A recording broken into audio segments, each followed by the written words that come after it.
Hey everyone, welcome back to my channel. ఈరోజు ప్లాంట్స్కి flowering ఎక్కువగా రావాలంటే ఏం చేయాలో ఇప్పుడు చూపిస్తానండి. బనానా ఫర్టిలైజర్ అండి, ఇంకా బనానా పీల్తో కూడా చేసుకోవచ్చు. మన ఛానల్ ఫస్ట్ టైం ఎవరైనా చూస్తున్నట్టుంటే ఛానల్ని సబ్స్క్రైబ్ చేయండి. మరిన్ని మంచి వీడియోస్ కోసం సబ్స్క్రైబ్ చేయండి. బనానాస్ బాగా మాగిన పండ్లు ఉంటాయి కదా, అవి తీసుకోవాలండి. ఇలా పండిన బనానాల్ని బాగా స్మాష్ చేసి దీనికి కొంచెం బెల్లం కూడా యాడ్ చేసి బాగా కలిపి ఒక 1 వీక్ ఇలా మూత పెట్టేసి వదిలేయాలండి.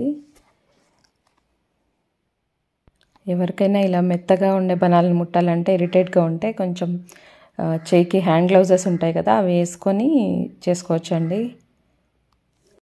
ఈ మిశ్రమాన్ని ఓన్లీ పూల మొక్కలకే కాకుండా కూరగాయ మొక్కలకు కూడా ఇచ్చుకోవచ్చండి. ఇంకా అవి కూడా బాగా వస్తాయి. కూరగాయలు కానీ పండ్ల మొక్కలు కానీ మంచి బలం వస్తుంది.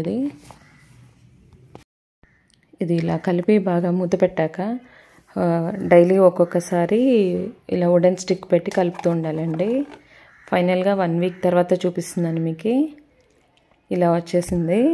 ఇలా వుడెన్ స్టిక్ కానీ ఏదైనా ఒక కట్ట లాంటిది కానీ పెట్టి ఇలా క్లాక్ వైజ్ యాంటీ క్లాక్ వైజ్లో కలుపుతూ ఉండాలి. దీన్నైతే ఒక్కొక్క ప్లాంట్కి కొంచెం కొంచెం ఇలా ఇచ్చుకోవాలండి. ఇంతే సరిపోతుంది చిన్న ప్లాంట్స్కి కూడా.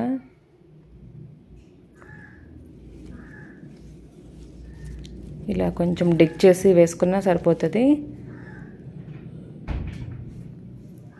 ఇలా వేసి ఇంకా పైన మట్టి కప్పేస్తే కూడా మంచి రిజల్ట్ ఉంటుంది మనకి. నేనైతే నా ప్లాంట్స్ అన్నిటికీ ఇదే ఎక్కువ వాడతానండి. నా హార్వెస్టింగ్ పిక్స్ కూడా ఉన్నాయి చూడండి. Thank you for watching.